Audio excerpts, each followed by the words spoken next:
Hello and welcome to HDR voice. मैं हूं आपके साथ आपका होस्ट दानिश राजा। जनाब, मौलिम ही बच्चों को कुरानी तालीम देकर माशरे में अच्छी तरबियत का बुलंद मकाम देता है, और जब मौलिम ही बच्चों के मामले पर बेहिसी, जालिमाना, दरिंदा सिफ्त रवैया अपनाने पर उतर आए तो मुआशरा कैसे तरक्की का राहों पर गामजन हो सकता। बासित टाउन में घर में पढ़ाने के लिए आने वाले मौलिम ने 7 साल बच्ची को अपनी हविस का निशाना बना डाला।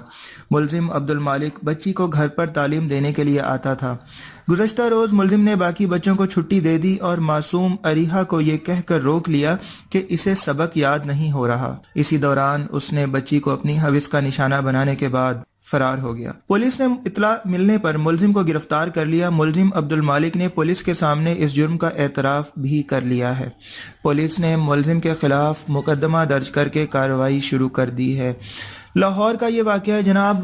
पाकिस्तान के कितने सारे इलाकों में इस तरह के वाक़यात रूनमा हो रहे हैं। अल्लाह हमारे हालात पर रहम करे कि अगर ये लोग, दीनी मदारिस के लोग, इस तरह के काम करेंगे तो कौन इस मुआशरे को सुधार पाएगा। देखते रहिए हमारा चैनल, ज़रूर सब्सक्राइब कर लीजिएगा। HDR वॉइस के साथ मैं हूँ दानिश राजा। इजाज़त दीजिए, अपना बहुत सारा ख्याल रखिएगा। Take care, bye bye.